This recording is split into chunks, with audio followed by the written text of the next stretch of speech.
Hola amigos, muy buenas noches, bienvenidos a otra nueva edición de La Pago Responde. Estamos en Televisión de Ferrol, en el canal 31. Ya saben que las noches de los viernes y las tardes de los sábados, ya en segunda emisión,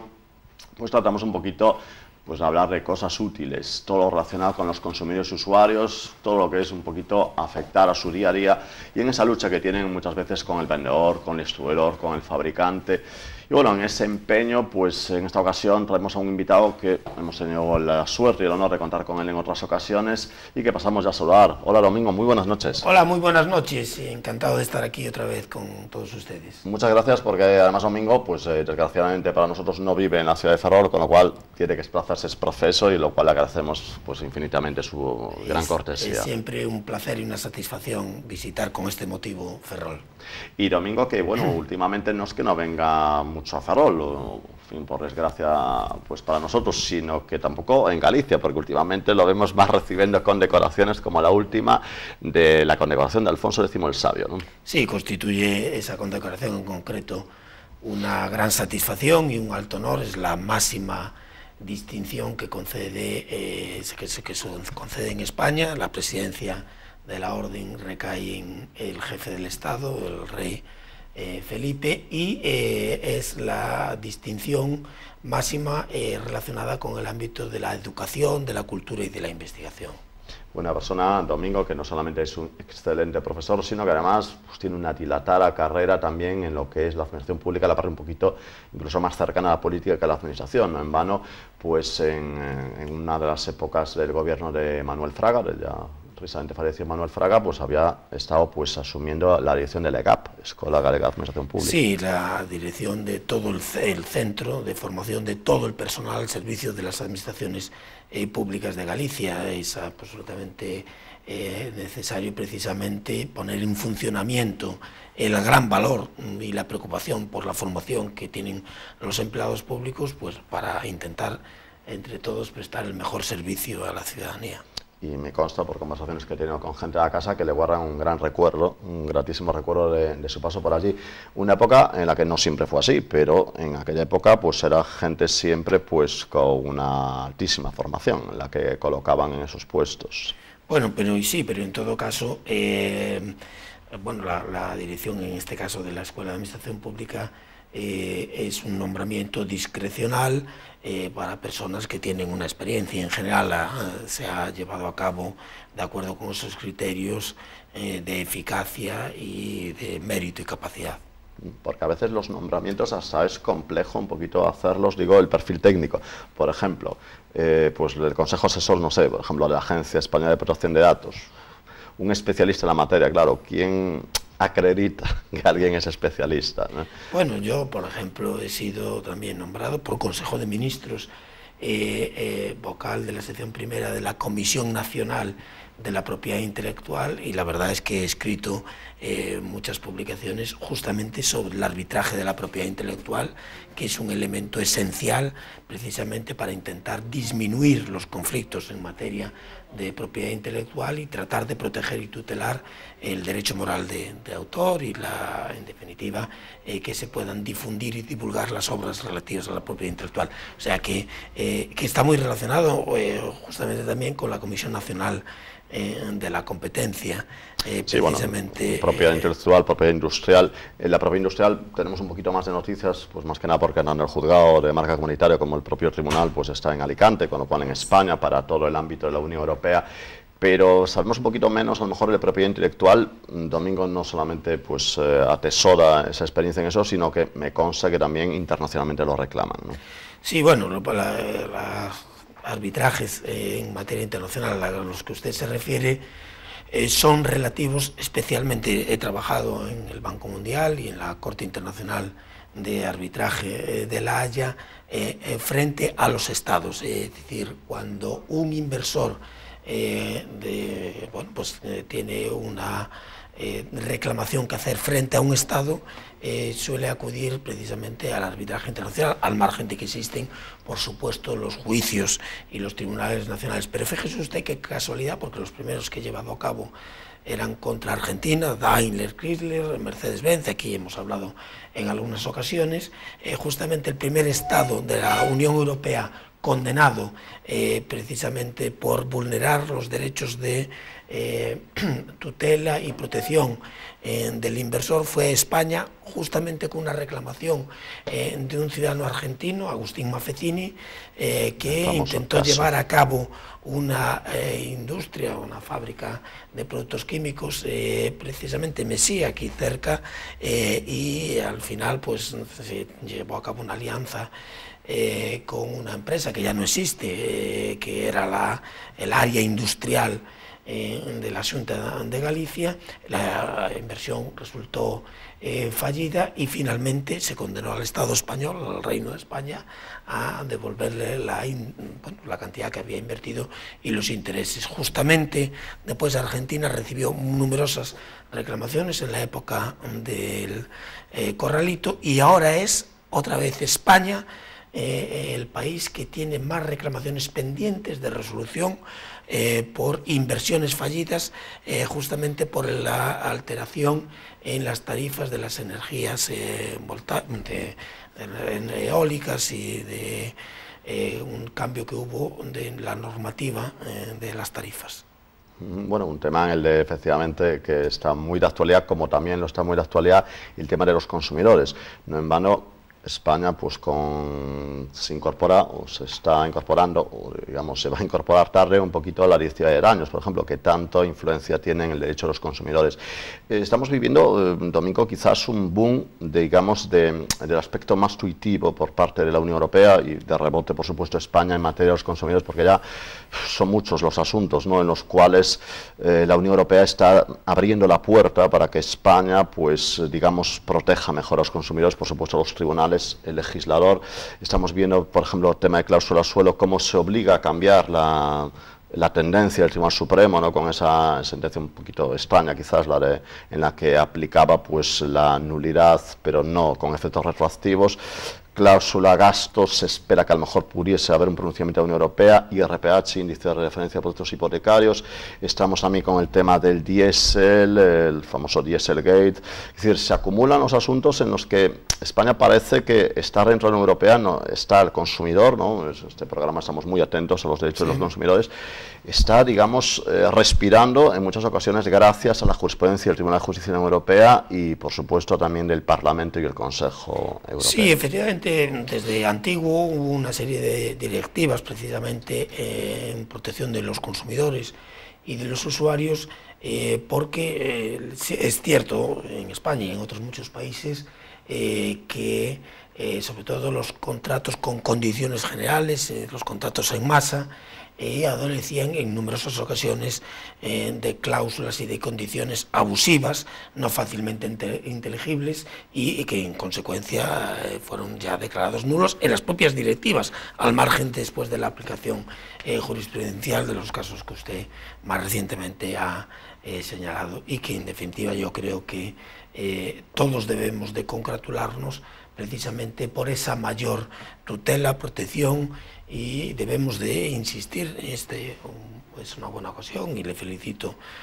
porque este programa desde hace ya tiempo evidentemente ha venido en esa misma dirección, insistiendo en hacer proselitismo por el fomento de una mejor garantía, tutela y protección del consumidor individual, que muchas veces se encuentra indefenso frente a las grandes empresas, incluidos los bancos. Claro, y porque además unas cuestiones que quizás son más débiles de la Unión Europea y que no ayudan mucho a su imagen es el hecho de que parece que aquí más afecta todo el derecho comunitario a empresas, sabiendo que el consumidor está siempre en la diana, digamos, de toda la legislación comunitaria, de toda la jurisprudencia comunitaria, y quizás el consumidor está un poquito despistado, ¿no? Pues no sé si es la palabra, será culpa de la propia Unión Europea que no hace pedagogía suficiente. ¿Cuál cree, en opinión de Domingo Bello, que sería la solución? Sí, no, yo creo que efectivamente, entre otras cosas, la solución, bueno, pues consiste también en dar una información de los derechos de los... Bueno, es que a muchísimos niveles, usted ha puesto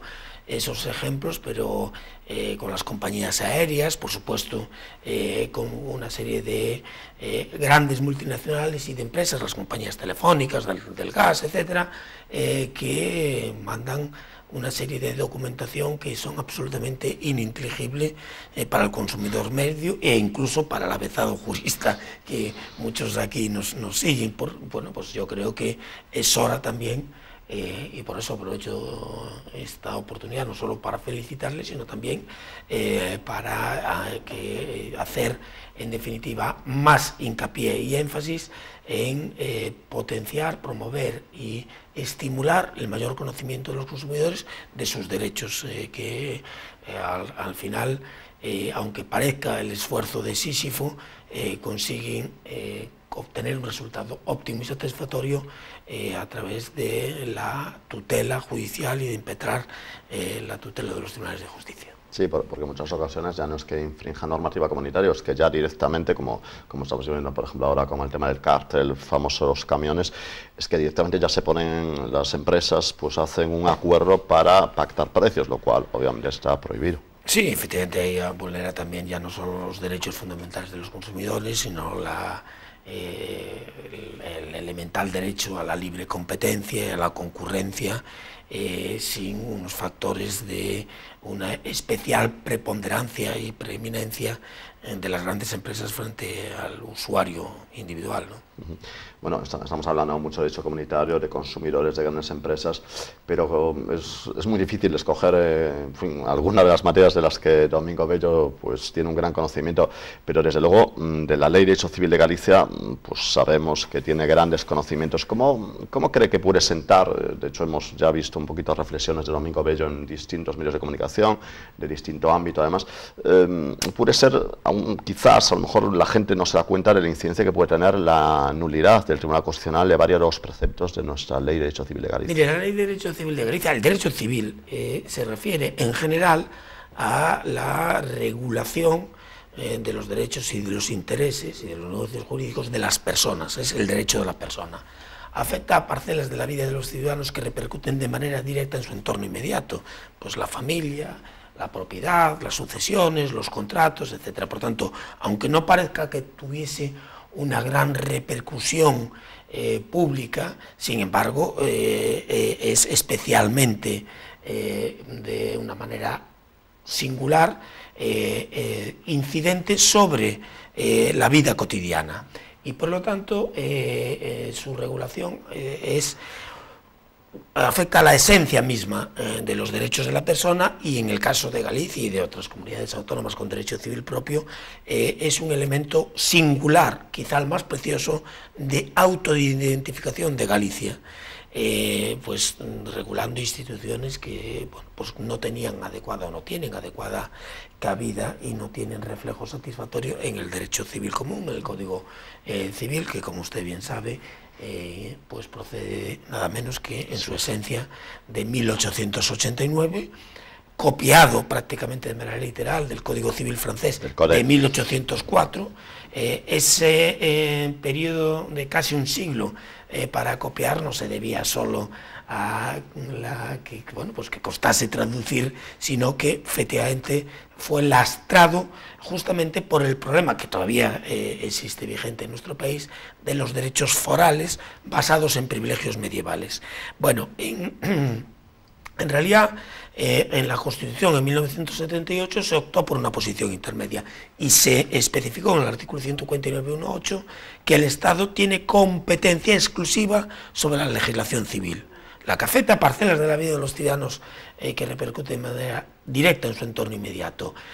Legislación exclusiva del Estado sin perjuicio de las competencias de algunas comunidades autónomas, las que tenían el derecho civil, vigente a la entrada en vigor de la Constitución, no todas. Y además no para todo, sino para conservar, modificar y desarrollar el derecho civil foral vigente a la entrada en vigor de la Constitución. Y además con una reserva competencial del Estado en alguna serie de materias que en ningún caso pueden ser reguladas por las comunidades autónomas, ni siquiera por estas comunidades autónomas excepcionales, que son, por ejemplo, la legislación civil sobre ordenación de los registros e instrumentos públicos o sobre las normas sobre las formas de matrimonio. Y precisamente esas dos competencias son las que se esgrimen en esa sentencia reciente de diciembre del año pasado, que anula los artículos de la Ley de Derecho Civil de Galicia correspondientes a la autotutela y la adopción. Sentencia de la que fue ponente Alfredo Montoya Melgar, que tiene dos votos particulares, uno de Juan Antonio Xiol y otro de Cándido Conde Pumpido, con otros dos magistrados que se adhieren. Por lo tanto, no fue unánime la decisión del Tribunal Constitucional, pero que se basa en la vulneración de esa reserva competencial del Estado y en que no se justifica la existencia de un derecho civil propio en esas materias. Y a mí me parece bien que el Tribunal Constitucional se haya pronunciado sobre la Ley de Derecho Civil de Galicia, aprobada por unanimidad en el 2006 por el voto de todos los partidos con representación política en el Parlamento, pero claro, hay que ser coherentes, porque en el 2003 se presentó un recurso de inconstitucionalidad por el Gobierno del Estado, entonces presidido por el señor Aznar, frente a la ley del libro primero del Código Civil de Cataluña. Y lo primero que hizo el Gobierno, entonces bajo la presidencia del señor Rodríguez Zapatero, en el 2004 fue retirar ese recurso de inconstitucionalidad, con lo cual se hurtó del conocimiento del Tribunal Constitucional la posibilidad de dictar un derecho civil propio en Cataluña, y Cataluña ya tiene 6 libros del Código Civil, entre otros con más de 100 artículos, la regulación de la autotutela y adopción, que a nosotros ahora nos han declarado nulos. Sí, sí, bueno, la verdad, pero ha ocurrido más veces, ha ocurrido en temas de idioma también, esta doble, digamos, rasero que se ha utilizado con recursos que provenían de Cataluña y recursos que provenían de Galicia. Por un momento, en la fantástica reflexión que ha hecho Domingo Bello, hablaba un poquito de que se aprobó por unanimidad la ley. De todas formas, bueno, quiero decir, supongo que era una parte del relato, digamos, porque el hecho de que lo apruebe el Parlamento tampoco, obviamente, indica que tenga mayor legitimidad jurídica. En todo caso, bueno, pues no lo digo, porque efectivamente en Cataluña llegan a aprobar auténticas barbaridades y no por eso los vamos a dejar en el ordenamiento jurídico. Por unanimidad. Eso es verdad, no por unanimidad, pero aunque fuese por unanimidad, tampoco formaría parte de nuestro ordenamiento jurídico. No, yo no hice ninguna valoración, simplemente... Por eso lo queremos aclarar, porque algún espectador a lo mejor le Bueno, pero es un hecho susceptible de ser valoraciones, como usted ha dicho, pues en Cataluña se aprueban por el Parlamento. Primero que no se aprueban por unanimidad, pero si no, yo ya se lo digo, que en Cataluña, a la cabeza en Cataluña, pero con efecto mimético de otras comunidades autónomas y al margen del partido político que ejerce la labor de gobierno en cada caso, por ejemplo en Valencia se aprobaron leyes que por efecto mimético sobre régimen económico en materia de derecho civil, régimen económico matrimonial, custodia compartida, parejas de hecho, etcétera, que han sido declaradas inconstitucionales. Y en Cataluña siguen vigentes leyes que están absolutamente en contra del tenor literal de la Constitución, precisamente por la pasividad, por motivos políticos en buena medida, de los legitimados activamente para interponer el recurso de inconstitucionalidad. Domingo Bello, que tiene un conocimiento profundo de la Constitución, de diversos estatutos de autonomía, ley de derechos civiles, sobre todo de Galicia, pero también de otras, ¿cree que tiene algún tipo de encaje, en fin, algún tipo de solución todo lo que está ocurriendo en Cataluña? Sí tiene difícil solución, efectivamente. Pero jurídica, al menos. Sí, no le pedimos la política, pero la jurídica. Jurídicamente, pues ha habido ya muchas declaraciones de tribunales y, por supuesto, del Tribunal Constitucional, y creo que todo el mundo está perfectamente de acuerdo que no tiene salida ni viabilidad posible en el marco constitucional un referéndum solo de una parte del territorio para decidir, sino que pues el referéndum que está previsto en la Constitución, que se ha llevado a cabo en diversas ocasiones en el ámbito precisamente incluso antes de entrar en vigor de la Constitución y por supuesto después de la entrada en vigor de la Constitución, porque muchas veces se hace referencia a que el referéndum es la esencia de la democracia. Hubo referéndum también en la época de Franco, que dicen que... Con Hitler bueno, por centrarme en España y no hacer más referencias internacionales. Pero en todo caso, yo creo que esto viene también derivado en buena medida, que también hay que decirlo, del pacto que quizá haya que poner en consideración de nuevo, transcurrido ya un periodo de tiempo suficiente, que surgió para intentar aprobar con el mayor apoyo posible el texto constitucional. Ese pacto, por ejemplo, introdujo en la Constitución algunas de consideraciones que a veces están en entredicho, pero que además son excepcionales en el entorno constitucional parecido al nuestro, como por ejemplo la monarquía parlamentaria. Para que el Partido Comunista reconociera en la Constitución la monarquía parlamentaria, a cambio impuso el sistema de listas cerradas con regla proporcional D'Hondt, que por cierto era un profesor de Derecho Civil belga aficionado a las matemáticas. Y el Partido Comunista acepta entonces en la Constitución precisamente la monarquía parlamentaria, pero impone listas cerradas, cuando Alianza Popular entonces lo que pretendía era listas abiertas, que el Partido Comunista, como el sistema parlamentario británico, el Partido Comunista no le interesaba porque podía intuir que las personas provenientes de cargos políticos en el franquismo eran más conocidas, y como sabe usted, en el sistema de distritos uninominales mayoritario, pues el que gana se lleva toda la representación, y por eso se impuso el sistema de listas proporcionales. Pero a cambio también de conseguir el voto de los partidos, sobre todo que tenían más organización, que era el Partido Nacionalista Vasco y entonces Convergencia y Unió, se privilegió, a mi juicio, en el sistema constitucional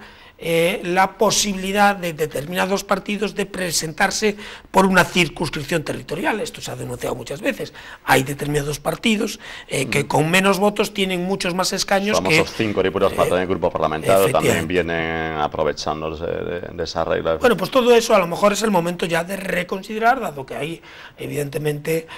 pues un título en concreto de la Constitución sobre la reforma de la Constitución, pero en todo caso en el marco constitucional no cabe esa pretendida posibilidad de referéndum, y por eso algunos de sus promotores, pues no por casualidad, por haber infringido la ley, están en prisión, o otros fuera de España. Y podrían estarlo en futuro. Domingo, un poco a raíz de eso que comentaba, del momento histórico, quizás lo de que 12 vocales del Consejo General Judicial estén pendientes de un desarrollo de una ley orgánico que ha tenido el desarrollo pues que de todos conocido, también tiene efectivamente una justificación histórica, porque en esa ocasión, si dejasen a esos 12 que fuesen asociaciones los que los escogiesen, todos temían, digamos, en el ámbito de la izquierda, que elegirían a vocales pues que eran un poquito más pues de la época predemocrática. Entonces eso obviamente ahora pues no sería así, quizás sería el momento de conseguir que los 12 fuesen exclusivamente pues propuestos por bueno, hubo varias reformas y varias a lo largo de toda nuestra etapa constitucional sobre el órgano de gobierno de los jueces, incluso efectivamente hay quejas y reclamaciones sobre la designación, porque muchas veces si el órgano de gobierno de los jueces, el Consejo General del Poder Judicial, es el que elige, propone, porque después al final todos son nombrados por el jefe del Estado, pues, cargos de gestión en el ámbito judicial, presidentes de audiencia, de tribunales superiores, etcétera. Bueno, pues muchas veces eso sí que pues pudiera parecer que en la medida en la que tienen un nombramiento de origen parlamentario, o algunos de ellos, que eso pueda condicionar la designación o el nombramiento de determinados cargos judiciales, incluso para acceder al propio Tribunal Supremo o ascensos y promociones. El matiz que iba a introducir, bueno, y algunos de ellos como ya le conozco, ya por eso se lo adelanto, pero son cuestiones de debate que efectivamente bueno, pues están desde hace tiempo siempre siendo objeto de reflexión, de crítica y de meditación, que creo que debe de hacerse con serenidad. Serenidad que a lo mejor no es el momento en el que vivimos ahora mismo. Pues posiblemente quizá este momento el mayor desafío que tiene España es precisamente el catalán, pues para evitar, entre otras cosas, porque nos repercute a todos en el ámbito no solo político, sino también económico. Usted ha tenido hace bien poco aquí a un abogado catalán, y bueno, pues por la inquietud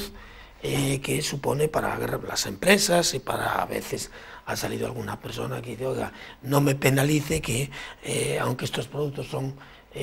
productos fabricados, producidos o elaborados en Cataluña, no por eso aún encima tengo que tener la doble penalización de no ser consumidos en el resto de España o vistos con disfavor o de una manera no favorable.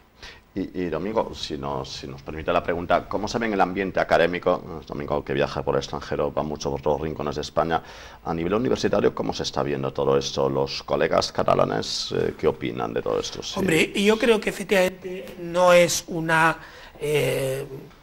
imagen especialmente favorable o satisfactoria cuando se dice, y a veces algunos de estos representantes políticos han hecho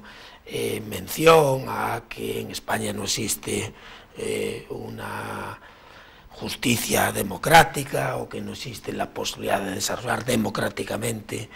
los derechos y libertades. Yo creo que eso, primero, que es absolutamente falso, y segundo, que no favorece nuestra imagen, teniendo en cuenta que, como antes he dicho, no hay ningún país en el mundo, ninguno, que tenga más democracia en el sentido etimológico de la capacidad de dictar, de autodictar, de promover y de promocionar sus propias normas, como Cataluña. Y lo he dicho anteriormente, Cataluña, al margen de la Constitución, ha dictado un código civil propio, insisto, que se refiere a los derechos más íntimos de la persona. ¿Qué puede haber más de repercusión? Esto no se explica fuera de España, no se entiende. Piensan que hay un error, dice, porque en estados de repúblicas democráticas, federales, como Alemania, por ejemplo, o en Argentina, existe un derecho público con una base común, pero con distintas, como en Estados Unidos, con distintas singularidades, pero sin embargo el grueso del derecho propio de las personas es el mismo. No existe ningún otro país en donde exista un derecho de familia, un derecho de sucesiones, un derecho para llevar a cabo contratos referidos a la propiedad, distinto en función del marco geográfico de ese mismo país. Pero quizás porque, como antes comentaba, en el 149.1, su apartado 8, la palabra desarrollo a lo mejor ha ido un poco lejos, ¿no? Igual el Poder Constituyente no estaba pensando en ese tipo de desarrollo, sino a lo mejor crear instituciones conexas a las existentes. No efectivamente, hay jurisprudencia sobre eso, y desarrollo no implica, que eso es una de las